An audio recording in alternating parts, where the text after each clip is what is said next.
जय हिंद। नमस्कार। कैसे हैं आप सब? आई होप आप सभी अच्छे हैं और आप सबों की प्रिपरेशन बहुत अच्छे तरीके से हो रही है। दोस्तों, आज के इस वीडियो में 19 फरवरी 2025 से संबंधित प्रश्नों को आप देखने वाले हैं, जिसमें बिहार राष्ट्रीय अंतर्राष्ट्रीय तीनों घटनाओं का संग्रह होगा। और हमेशा की तरह तमाम जानकारी यहाँ पर मैं आपको विस्तृत तौर पर देने वाला हूँ। अच्छा, एक बात ये ध्यान रखेंगे, जो लोग पहली बार इस सीरीज से जुड़े हैं, अगर आप बिहार के एग्जाम की तैयारी में लगे हैं तो यहाँ से आप अपनी प्रिपरेशन को बेहतर बना सकते हैं। दूसरे किसी भी सोर्स पर आपको भटकने की बिल्कुल आवश्यकता नहीं है। चलिए सेशन की शुरुआत करते हैं। दरअसल पिछले वीडियो में हमने एक प्रश्न आपसे पूछा था। सबसे पहले हम उस प्रश्न को देख लेते हैं। ये प्रश्न था कि इस वर्ष 2025 में बिहार का कौन सा स्थापना दिवस मनाया जाएगा। इसका राइट आंसर है विकल्प नंबर डी, यानी कि 113वां स्थापना दिवस मनाया जाएगा। अच्छा, स्थापना दिवस को लेकर खास करके बिहार के संदर्भ में कई दफा हमने आपको जानकारी दिया है। जब ये 22 मार्च को मनाया जाएगा तब हम इसको लेकर डिटेल में चर्चा आपके समक्ष करेंगे। इसके इतिहास को लेकर, इसके थीम को लेकर भी जानकारी आपको अवश्य देंगे। फिलहाल यहाँ पर हम सेशन की शुरुआत करते हैं आज के इस वीडियो के पहले प्रश्न से। देखिए, पहला प्रश्न है कि बिहार को पहली बार सेपक टकरा विश्व कप की मेजबानी का गौरव प्राप्त हुआ। सेपक टकरा एक प्रकार का खेल है, जो कि इसके बारे में अभी हम आपको बतलाएंगे। तो ये पहली बार है जब बिहार को इसकी मेजबानी का अधिकार मिला है। अब आगे हमने इसी में पूछा है कि बताएं कि जो इसका आयोजन है ये कब किया जाएगा, ये तिथि क्या है। देखिए, इसका जो राइट आंसर है यह है विकल्प नंबर ए, यानी कि 20 से लेकर 25 मार्च 2025 को। ठीक है, ये ध्यान रखिए, इसी बीच में बिहार दिवस मनाया जाएगा 22 मार्च को। अच्छा, अब यहाँ पर इसके बारे में विस्तृत जानकारी आपके समक्ष है। देखिए, पहला पॉइंट है कि हाल ही में बिहार को पहली बार सेपक टकरा विश्व कप की मेजबानी का गौरव प्राप्त हुआ है।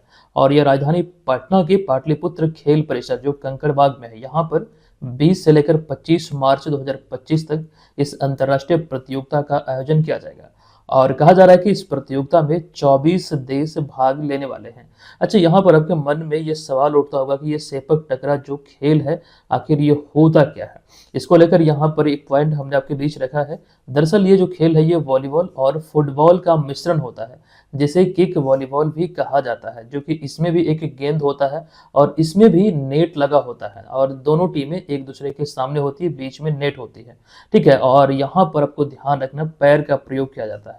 तो वॉलीबॉल और फुटबॉल का एक प्रकार से मिश्रण है। ये ध्यान रखिए, पहली बार ये अभी हाल ही में बिहार को इसकी मेजबानी का अधिकार मिला है। अच्छा, इसी तरह की एक प्रतियोगिता अभी हाल ही में महिला कैटेगरी में जो हॉकी एशियन चैंपियन ट्रॉफी आयोजित हुआ था राजगीर में नया खेल परिसर में, आइए उसको लेकर कुछ जानकारी हम लोग यहाँ पर देखते हैं, जो कि बहुत इंपॉर्टेंट पॉइंट है। यहाँ से आपके एग्जाम में प्रश्न बनना स्वाभाविक है। इसको लेकर हमने पहले भी विस्तृत चर्चा आपके बीच किया है, लेकिन एक बार रिकॉल कीजिए। देखिए, यहाँ पर हमने लिखा है कि हाल ही में पिछले वर्ष 11 से लेकर 20 नवंबर 2024 तक महिला हॉकी एशियन चैंपियंस ट्रॉफी का जो आयोजन है राजगीर में, ये सफल आयोजन किया गया। हालांकि इसके अतिरिक्त आपको ये ध्यान रखना है कि इस वर्ष बिहार को सेपक टकरा वर्ल्ड कप और इसके अतिरिक्त महिला कबड्डी वर्ल्ड कप, फिर hero men's hockey Asian championship, साथ ही साथ खेलो इंडिया आदि कई प्रतियोगिता, यानी कई खेल प्रतियोगिता का यहाँ पर आयोजन मतलब मिला है, मेजबानी का अधिकार मिला है। ये आपको ध्यान रखना है, ये प्रतियोगिता का आयोजन करने वाला है बिहार इस वर्ष 2025 में। तो एकदम से जब ये प्रतियोगिता आयोजित होगी, डिटेल में जानकारी आपके बीच हम रखते चलेंगे। अच्छा, यहाँ पर जो एक्चुअली हम बात कर रहे हैं, राजगीर में जो आयोजित हुआ, पहली बार ये मेजबानी मिला था महिला हॉकी एशियन चैंपियंस ट्रॉफी का। और इसको लेकर एक बात ये ध्यान रखिएगा, इसका जो शुभंकर था, ये गुड़िया था, जो आप यहाँ पर इस तस्वीर में देख रहे हैं।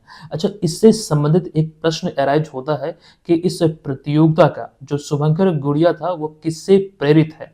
तो ऐसे में इसको समझिएगा, जो बिहार की राजकीय पक्षी है गोरैया, ये गोरैया से ही प्रेरित है। बहुत इंपॉर्टेंट जानकारी है, जैसा आप ये चोंच को देखकर समझ पा रहे हैं, ये गोरैया से प्रेरित है। फिलहाल यहाँ पर इस प्रश्न में इतनी जानकारी है। हम चलते हैं अगले दूसरे प्रश्न पे। देखिए, दूसरा प्रश्न है कि 17 फरवरी 2025 को जननायक कर्पूरी ठाकुर की 73वीं पुण्यतिथि मनाई गई है। अब आगे हमने इसमें पूछा कि कर्पूरी ठाकुर के बारे में निम्न में से कौन सा कथन असत्य है। हमें असत्य कथन की पहचान करना है। तो जब भी इस प्रकार के प्रश्न आपको एग्जाम में दिखे तो ऐसी स्थिति में आप सारे विकल्पों को ध्यानपूर्वक पढ़ेंगे। देखिए, पहला विकल्प यहाँ पर है कि उनका जन्म समस्तीपुर में हुआ था। ये कथन बिल्कुल सत्य है। दूसरा है, वे 3 बार बिहार के मुख्यमंत्री रहे थे। दरअसल 3 बार नहीं बल्कि 2 बार बिहार के मुख्यमंत्री रहे थे। ये कथन असत्य है। आगे 2 पॉइंट में अगर हम बात करें तो वे बिहार के दूसरे उप मुख्यमंत्री रहे, ये भी सत्य है। उनकी मृत्यु 27 फरवरी 1988 को हुई थी, ये भी सत्य है। तो असत्य कौन सा था? ये विकल्प नंबर बी, और हमसे असत्य ही पूछा गया था, तो यही इस प्रश्न का राइट आंसर होगा। वे 3 बार नहीं बल्कि 2 बार बिहार के मुख्यमंत्री रहे थे। ठीक है, आइए इसको लेकर डिटेल में पॉइंट को देखते हैं। देखिए, हाल ही में 17 फरवरी 2025 को जननायक कर्पूरी ठाकुर की 37वीं पुण्यतिथि मनाई गई। आपसे ये पूछा जा सकता है कि इन्हें जननायक क्यों कहा जाता है। दरअसल इनकी जो लोकप्रियता थी, लोकप्रियता की वजह से ही इन्हें जननायक कहकर संबोधित किया गया। पॉपुलैरिटी की वजह से इन्हें ये खास करके नाम मिला है जननायक। अच्छा, आगे हमने लिखा कि उनका जन्म 24 जनवरी 1924 को समस्तीपुर जिले के पितुंजिया गांव, जिसे कि अब कर्पूरी ग्राम कहा जाता है, इनके सम्मान में इस ग्राम का जो नाम है वो परिवर्तित किया गया और कर्पूरी ग्राम अब प्रेजेंट में कहा जाता है। और यहीं पर एक नाई परिवार में इनका जन्म हुआ था, कर्पूरी ठाकुर का। अब आगे हम बढ़ते हैं, कुछ और जानकारी आपको दे दूं। दरअसल अभी हाल ही में 24 जनवरी 2024 को उनकी 100वीं जयंती मनाई गई है। अगर हम 2025 की बात करें तो 101वीं जयंती, यहाँ पर आप लोग ध्यान रखिएगा। अगर हम 2025 यहाँ पर लिखें तो 101वीं जयंती मनाई गई। दरअसल कर्पूरी ठाकुर 2 बार बिहार के मुख्यमंत्री बने थे। पहली बार वे सोशलिस्ट पार्टी से 1970 में मुख्यमंत्री बने थे, फिर 1977 में जनता पार्टी से मुख्यमंत्री बने थे। इन्हीं के कार्यकाल में आपको ध्यान रखना है, पहली बार बिहार में शराबबंदी लागू हुई थी। यहाँ पर एक प्रश्न अराइज होता है बहुत इंपॉर्टेंट। अगर आपसे ये पूछा जाए कि बिहार के वो पहले मुख्यमंत्री कौन है या फिर कौन थे जिनके कार्यकाल में पहली बार शराबबंदी लागू हुई थी, तो मुख्यमंत्री थे कर्पूरी ठाकुर। ये आपको ध्यान रखना है। 1977 में ये शराबबंदी लागू हुई थी, मैं यहाँ पर लिख भी दे रहा हूँ। 1977 में लागू हुई थी, लेकिन 2 वर्ष पश्चात ही खास करके यहाँ पर आपको ध्यान रखना 1979 में इस कानून को भंग कर दिया गया। ये ध्यान रखेंगे, आई होप आप सभी को मालूम होगा। अच्छा, कर्पूरी ठाकुर का निधन 17 फरवरी 1988 को जो दिल का दौरा पड़ा था, इस वजह से इनकी 64 वर्ष की आयु में निधन हुआ था। एक इंपॉर्टेंट पॉइंट यहाँ से ये समझिएगा कि उन्हें लालू प्रसाद यादव, नीतीश कुमार, रामविलास पासवान और सुशील कुमार मोदी का राजनीतिक गुरु कहा जाता है। ये सभी बातें यहाँ पर आपको ध्यान रखना है। अच्छा, यहाँ पर एक बात और, यहाँ पर चूंकि बात हो रही है सुशील कुमार मोदी की, जो तस्वीर में आप देख रहे हैं, दरअसल सुशील कुमार मोदी का हाल ही में निधन हुआ और इनसे संबंधित 2-3 जो पॉइंट है, 2-3 पॉइंट नहीं बल्कि 2-3 प्रश्न इसी सीरीज में हमने आपको बतलाया है जो बहुत इंपॉर्टेंट है। आने वाले समय में किसी भी एग्जाम में वो प्रश्न आपको देखने को मिल सकता है, क्योंकि बिहार में ये एक बीजेपी का बहुत बड़ा चेहरा थे और ऐसे में कई सारे प्रश्न अराइज होने की संभावना बनती है। जो हमारा मंथली मैगजीन आपको मिलता है एप्लीकेशन पे, वहां पर ये चीजों को आप लोग अच्छी तरीके से देखते होंगे। जो लोग कोर्स लिए हुए हैं तो रिवीजन जरूर देते रहिएगा, इसका फायदा आप लोगों को जरूर मिलेगा। ठीक है, अब यहाँ पर देखिए, चूंकि बात हो रही थी कर्पूरी ठाकुर की, तो ऐसे में 2024 में जो पद्म पुरस्कारों का, मतलब अगर हम पद्म पुरस्कारों की बात करें तो इसमें आपको ध्यान रखना है, पद्म पुरस्कार के अतिरिक्त भारत रत्न से इन्हें सम्मानित किया गया। पद्म पुरस्कारों में ये 3 पुरस्कार आते हैं एक्चुअली में, ये पद्म विभूषण, पद्म भूषण और पद्मश्री। इसके अतिरिक्त नागरिक पुरस्कार में एक है, सबसे बड़ा जो है वो है भारत रत्न। कर्पूरी ठाकुर को सामाजिक कार्य के लिए दिया गया है ये 2025 में। अभी इसको लेकर डिटेल हम चर्चा और भी करेंगे, कुछ महत्वपूर्ण बिंदु आपके समक्ष हमने रखा है। लेकिन उससे पहले आपको बता दूं, भारत रत्न की अगर हम बात करें तो 5 महान हस्ती को भारत रत्न मिला 2024 में। इसके अतिरिक्त 5 को पद्म विभूषण, 17 को पद्म भूषण और 110 को पद्मश्री पुरस्कार, कुल मिला के 132 हस्तियों को सम्मानित किया गया है। अब यहाँ पर बिहार के संदर्भ में ये ध्यान रखिए कि भारत रत्न मिला कर्पूरी ठाकुर को। अगर पद्म विभूषण की बात करें, बिंदेश्वर पाठक को मिला सामाजिक कार्य के लिए। बिंदेश्वर पाठक का निधन हुआ 15 अगस्त 2023 को। ये डेट आप लोग ध्यान रखेंगे, 15 अगस्त 2023 को इनका निधन हुआ। ये वैशाली के रहने वाले थे। 1970 में इन्होंने सुलभ इंटरनेशनल की स्थापना किया था। बहुत इंपॉर्टेंट जानकारी है। अच्छा, पद्म भूषण पुरस्कार मिला मेडिसिन के क्षेत्र में चंद्रेश्वर प्रसाद ठाकुर को। अच्छा, पद्मश्री पुरस्कार में देखें तो अशोक कुमार विश्वास को मिला, जिन्हें की टीकुली कला का भीष्म पितामह कहा जाता है। इसके अतिरिक्त सुरेंद्र किशोर को मिला, राम कुमार मल्लिक को मिला ध्रुपद गायन शैली में, और इसके अतिरिक्त शांति देवी पासवान और शिवम पासवान जो पति पत्नी है, इन्हें मधुबनी या फिर मिथिला पेंटिंग्स में जो गोदमा कला शैली है इसके लिए दिया गया। तो बिहार के इतने महान हस्ती को इस वर्ष नहीं बल्कि पिछले वर्ष 2024 में सम्मानित किया गया है। ये तमाम चीजें ध्यान यहाँ पर रखिएगा, बहुत इंपॉर्टेंट ये आपके लिए होने वाली है। अच्छा, कुछ चीजें और यहाँ पर आपके बीच है, जैसे कि भारत रत्न की एक्चुअली में हम बात कर रहे थे, तो कर्पूरी ठाकुर को जो भारत रत्न मिला ये क्रम की दृष्टिकोण से 49वां भारत रत्न है, ये यहाँ पर आपको दिख रहा है। वहीं पर इसके बाद जो घोषणा हुई और सम्मानित हुए लाल कृष्ण आडवाणी, फिर पूर्व प्रधानमंत्री चौधरी चरण सिंह को 51वां, फिर 52वां पुरस्कार, मतलब इसी में अगर नंबर वाइज देखें तो 52वां मिला पीवी नरसिम्हा राव को, फिर वैज्ञानिक एमएस स्वामीनाथन को 53वां। तो कुल मिला के बाद यहाँ पर यह अब तक 53 महान हस्ती को भारत रत्न से नवाजा जा चुका है। अच्छा, कई सारे और भी पॉइंट है भारत रत्न से संबंधित जो बहुत इंपॉर्टेंट है, यहाँ पर आपके बीच है। आप लोग वीडियो को थोड़ा सा पॉज कीजिए और इसे जरूर देख लीजिए, रिवीजन आपका होगा। और यहाँ से जो भी चीजें अगर कंफ्यूजन हो रही है तो वो चीजें आप अच्छी तरह से देखेंगे तो वो आपको लंबे समय तक के लिए याद होंगी। चलिए आगे चलते हैं हम अगले पॉइंट पे, लेकिन इससे पहले एक जानकारी और आपको दे दूं, ये भी इंपॉर्टेंट हो जाती है। अगर आपसे ये पूछा जाए कि भारत रत्न पुरस्कार जो मिला है वो अब तक कितने बिहारी को मिला है, तो ऐसे में आप लोग ध्यान रखिएगा अब तक 5 जो बिहार से संबंधित महान हस्ती हैं उन्हें मिला है, जिनमें कि डॉक्टर विधान चंद्र रॉय सबसे पहले 1961 में, फिर डॉक्टर राजेंद्र प्रसाद को 1962 में, और फिर उसके बाद जयप्रकाश नारायण को 1998 में, उस्ताद बिस्मिल्लाह खां को वर्ष 2001 में, फिर 2024 में हाल ही में कर्पूरी ठाकुर को। अच्छा, इन सभी में से हॉकी के जादूगर उस्ताद बिस्मिल्लाह खां की बात करें तो ये बक्सर के रहने वाले हैं। ये बिहार के इतिहास में जन्मे एकमात्र ऐसे शख्स हैं जिन्हें भारत के चारों सर्वोच्च नागरिक पुरस्कार से सम्मानित किया गया है, जिन्हें आप यहाँ पर तस्वीर में देख रहे हैं। बक्सर में एक जगह है डुमराव, यहीं पर इनका जन्म हुआ था। अच्छा, बक्सर में ही एक स्थान है चौसा, जहां से बिहार के क्षेत्र में गंगा नदी प्रवेश करती है, ये आप लोग ध्यान रखेंगे। और मनिहारी एक जगह है कटिहार में, जहां पर बिहार के क्षेत्र को गंगा नदी छोड़ देती है। तीसरा प्रश्न है कि भारत और किस देश के बीच संयुक्त सैन्य अभ्यास धर्म गार्जन का छठा संस्करण 25 फरवरी से 9 मार्च 2025 तक आयोजित किया जाएगा। 25 फरवरी से 9 मार्च 2025 तक आयोजित हुआ धर्म गार्जन का छठा संस्करण। तो इसमें भारत और किस देश के बीच ये होने वाला है, तो राइट आंसर है विकल्प नंबर सी, यानी कि जापान। अच्छा, यहाँ पर सबसे पहले इसको लेकर कुछ पॉइंट देखते हैं। भारत और जापान के बीच संयुक्त सैन्य अभ्यास धर्म गार्जन का छठा संस्करण है ये। एक तो ये भी पूछा जा सकता है कौन सा संस्करण है, डेट पूछा जाएगा कब से कब तक, तो 25 से 9 मार्च तक माउंट फुजी जापान में आयोजित किया जाएगा। जैसे कि आपको ये मालूम है कि ये संयुक्त सैन्य अभ्यास जो होते हैं इस तरह के द्विपक्षीय होते हैं, वो बारी बारी से दोनों देशों में आयोजित होते हैं। अच्छा, इस अभ्यास के अगर हम उद्देश्य की बात करें, मकसद की बात करें, तो संयुक्त राष्ट्र के आदेश के तहत शहरी युद्ध और आतंकवाद विरोधी अभियानों को अंजाम देते हुए दोनों सेनाओं के बीच अंतर संचालन क्षमता को बढ़ावा देना, ये इसका मूल उद्देश्य है जिसको लेकर ये आयोजित किया जाता है। अभी 2025 में माउंट फूजी जापान में आयोजित किया जाएगा। ये चीजें यहाँ पर क्लियर है। अब यहाँ पे देखिए द्विपक्षीय अभ्यास की चूंकि बात हो रही है, इसको लेकर कुछ और भी मतलब खास करके अभ्यास को लेकर अभी हम जानकारी आपको देंगे, लेकिन उससे पहले आपको बता दूं कि जितने भी अभ्यर्थी बीपीएससी एग्जाम की प्रिपरेशन में लगे हैं, आप हमारे साथ अपनी प्रिपरेशन को बरकरार रख सकते हैं। बीएम ऑनलाइन लर्निंग एप्लीकेशन को प्ले स्टोर से डाउनलोड कीजिए। अभी इस कोर्स में एक शानदार ऑफर आप सभी के लिए है। ऑफर का लाभ लेने के लिए कोर्स को परचेज करते समय आप इस कूपन कोड को अप्लाई कीजिएगा BM71। ये एक नॉमिनल सा चार्ज पर आप हमारे तमाम स्टडी मटेरियल, नोट्स आदि का भरपूर लाभ उठा पाएंगे। इसमें आपको बीपीएससी एग्जाम के लिए टेस्ट सीरीज भी मिल जाएगा।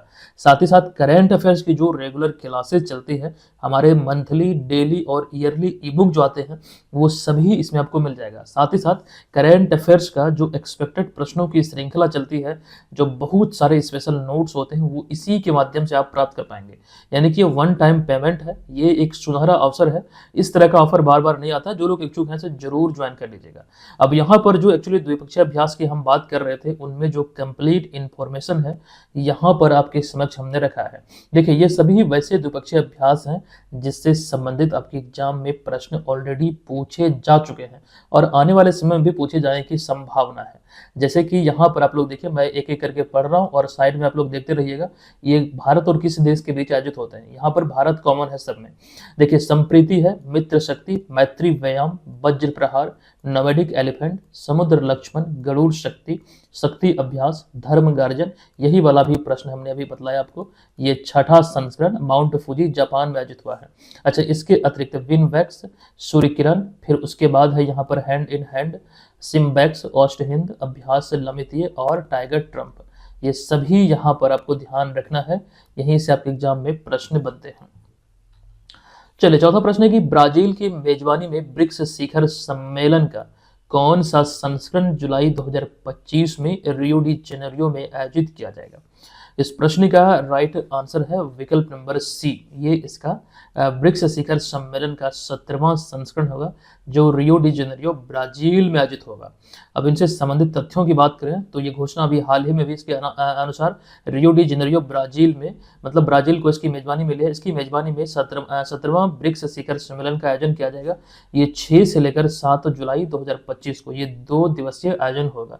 6 और 7 जुलाई 2025 को ये आयोजित होना है। अच्छा, अब यहाँ पर एक पॉइंट बहुत ही इंटरेस्टिंग मैं आपको बताने वाला हूँ और ये बहुत इंपॉर्टेंट है और इस तरह की चीजें एग्जाम में पूछे जाने की ज्यादा संभावना होती है। देखिए, ब्रिक्स को लेकर अभी जो राष्ट्रपति नियुक्त हुए हैं नए दोबारा, मतलब ये इनका दूसरा कार्यकाल है डोनाल्ड ट्रंप का, इनके द्वारा एक बयान आया है और इन्होंने ये कहा है कि ब्रिक्स जो है ये मृत संगठन है। यानी कि ब्रिक्स को इन्होंने मृत संगठन कहकर संबोधित किया है, जिसके बाद कंट्रोवर्सी इसमें बढ़ी हुई है और बहुत सारे न्यूज वगैरह में अगर आप देखते होंगे तो ये चर्चाएं होती रहती हैं। ठीक है, ये यहाँ पर ध्यान रखिए, ब्रिक्स को इन्होंने मृत संगठन कहकर संबोधित किया है। ब्रिक्स को लेकर दरअसल हमने पिछली बार भी, मतलब जब इसका 16वां शिखर सम्मेलन आयोजित हुआ था तब भी हमने जानकारी आपको दिया था। देखिए, इसका 16वां शिखर सम्मेलन जो था ये 22 से लेकर 24 अक्टूबर 2024 तक ये कजान रशिया में एक जगह है, यहीं पर आयोजित हुआ था। ब्रिक्स को लेकर एक जानकारी जनवरी 2025 में निकल कर आई है कि 2025 जनवरी में इंडोनेशिया जो है ये आधिकारिक तौर पर 11वें सदस्य के रूप में ब्रिक्स में सम्मिलित हुआ है। और इसे घोषित किसने किया है, तो ब्राजील ने घोषित किया है। ये भी ध्यान रखिएगा, ऐड कर लीजिएगा। ये घोषित किन के द्वारा किया गया, ब्राजील के द्वारा किया गया। तो अब की बात करें तो ब्रिक्स में सदस्य देशों की संख्या हो चुकी है बढ़कर 11। हालांकि इसका संस्थापक सदस्य देश है 4, वो भी आगे हम देखेंगे।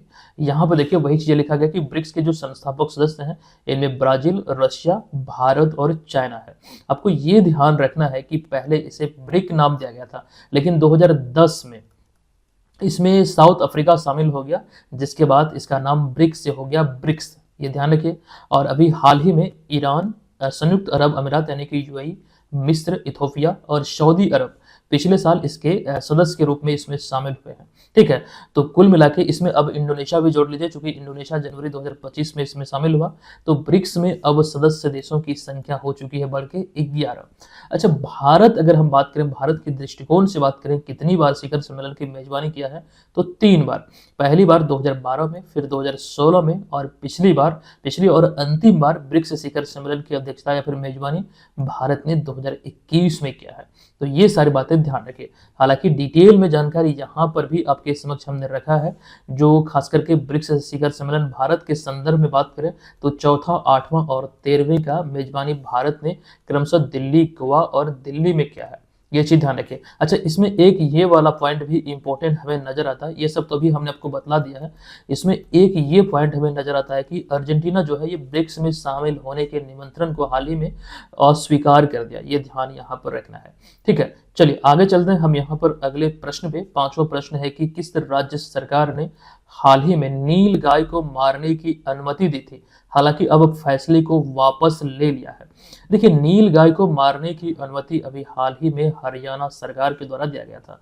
दरअसल इससे बहुत ज़्यादा नुकसान हो रहा था, खास करके जो मीडिया में जो बातें कही जा रही है, उसमें आपको ध्यान रखना है, एक भयानक रोड एक्सीडेंट हुआ था नील गाय की वजह से, जिसके बाद ये फैसला सामने आया था। लेकिन इसमें बहुत सारी चीज़ें अब खास करके इसका विद्रोह हुआ एक्चुअली में, वो चीज़ अभी आप यहाँ पर एक्सप्लेनेशन में देखेंगे, जिसके बाद से ये फैसला सरकार को वापस लेना पड़ा।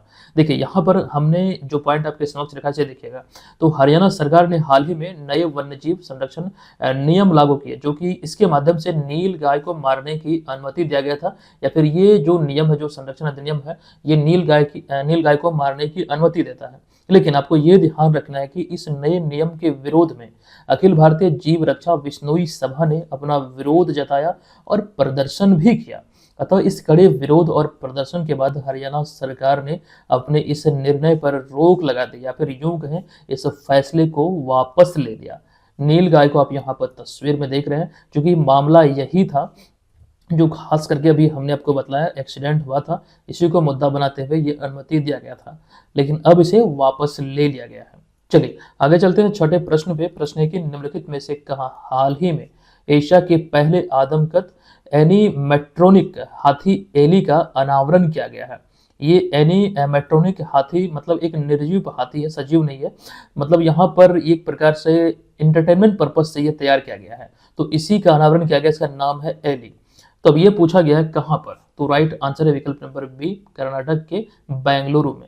अब इसको लेकर आपको जानकारी दे दूं, हाल ही में एशिया के पहले आदमकद एनीमेट्रोनिक हाथी एली का अनावरण सेंट जोसेफ स्कूल बेंगलुरु में किया गया। आप यहाँ पर तस्वीर में देख सकते हैं।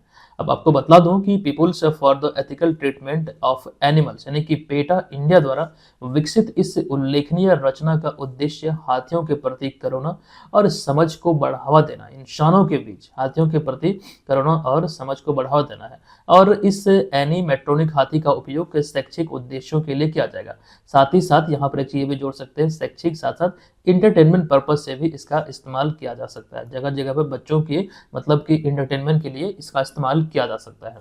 अब आगे हमने कुछ और जानकारी लिखा है। दरअसल एनीमेट्रोनिक की बात करें तो यह एक यांत्रिक उपकरण होता है, जैसे कि जीवित प्राणी जैसा दिखने के लिए डिजाइन किया जाता है या फिर तैयार किया जाता है, जिसका उपयोग अक्सर मनोरंजन या फिर शैक्षिक उद्देश्यों के लिए किया जाता है।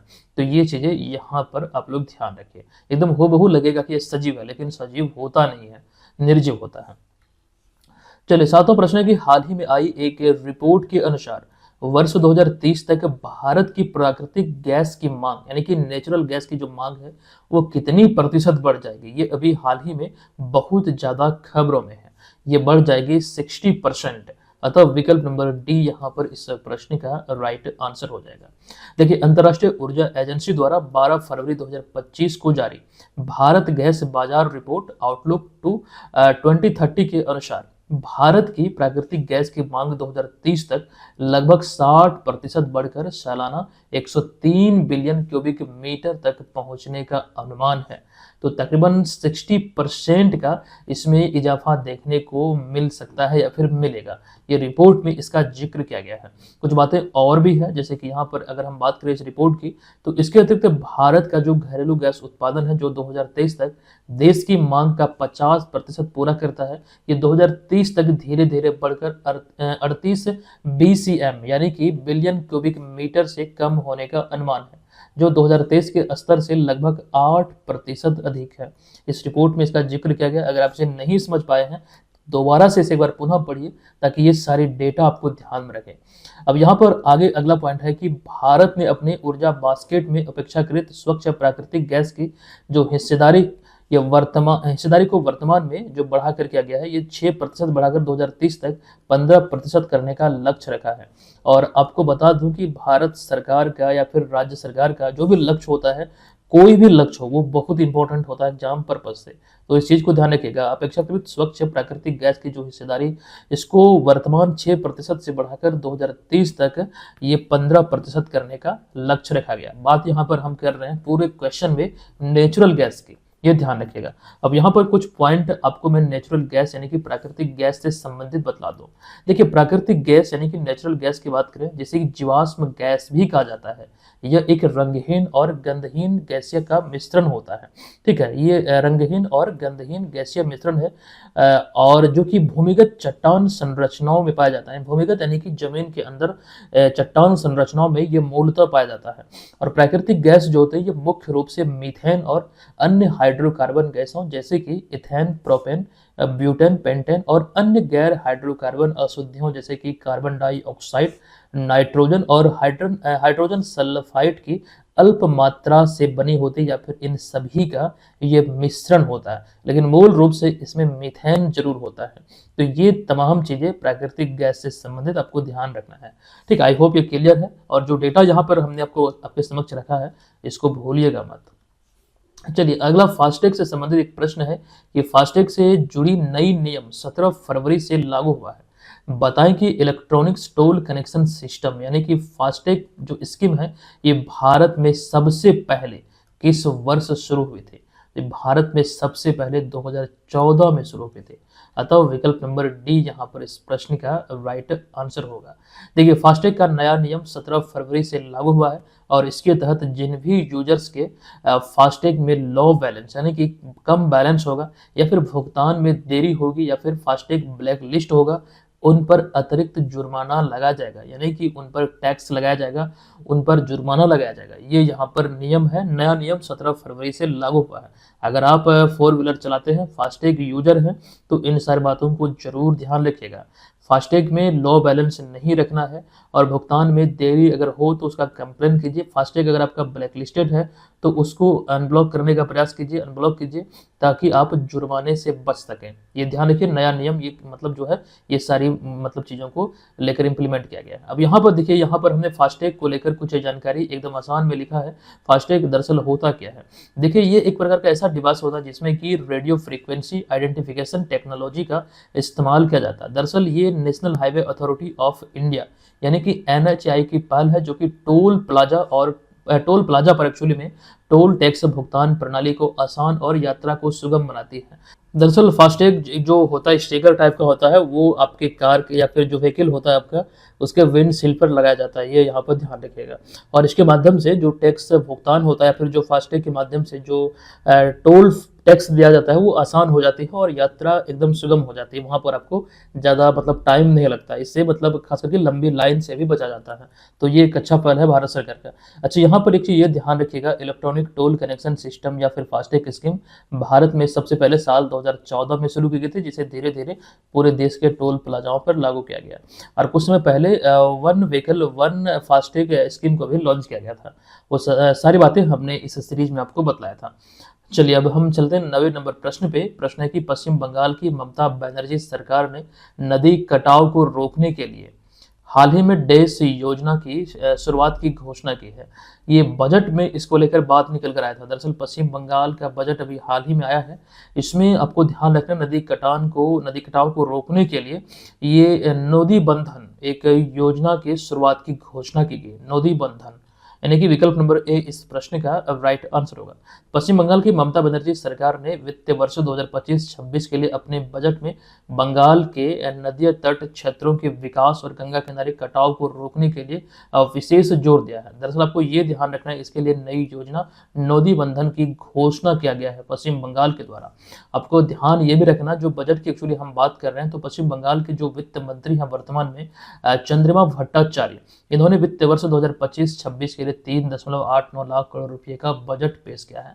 ये चीजें इंपॉर्टेंट हो जाती है। अच्छा, बात यहाँ पर ममता बनर्जी की हो रही है तो कल वाले वीडियो में एक रिपोर्ट को लेकर हम जानकारी आपको देंगे। दरअसल मुख्यमंत्री की लोकप्रियता को लेकर, तो इसमें आपको मैं एक हिंट दे दूं, इसमें पहले स्थान पर है योगी आदित्यनाथ जो कि उत्तर प्रदेश के मुख्यमंत्री हैं, दूसरे स्थान पर है ममता बनर्जी। इसको लेकर विस्तृत जानकारी कल वाले वीडियो में हम आपके समक्ष रखेंगे। फिलहाल यहाँ पर हम आगे बढ़ते हैं, लेकिन उससे पहले क्योंकि यहाँ पर नदियों की बात हो रही है तो ये बिहार के रिवर मैप को आप देख सकते हैं किस प्रकार से ये बिहार का रिवर मैप को इसमें दर्शाया गया है। देखिए यहाँ पर एक चीज ध्यान रखिएगा, ये बक्सर जिला है, यहीं पर चौसा नाम का एक स्थान है। गंगा नदी यहीं से बिहार के क्षेत्र में प्रवेश करती है और कटिहार जिला की स्थिति को आप यहाँ देख रहे हैं और यहीं पर एक जगह मनिहारी जहाँ पर बिहार के भूभाग को गंगा नदी छोड़ देती है। तो ये एक प्रकार से यहाँ पर रिवर मैप को आप देख सकते हैं। अच्छा, इसके अतिरिक्त अतिरिक्त अगर हम बिहार के नदी बेसिन की बात करें तो इस वाले मैप के माध्यम से नदी बेसिन को समझ सकते हैं।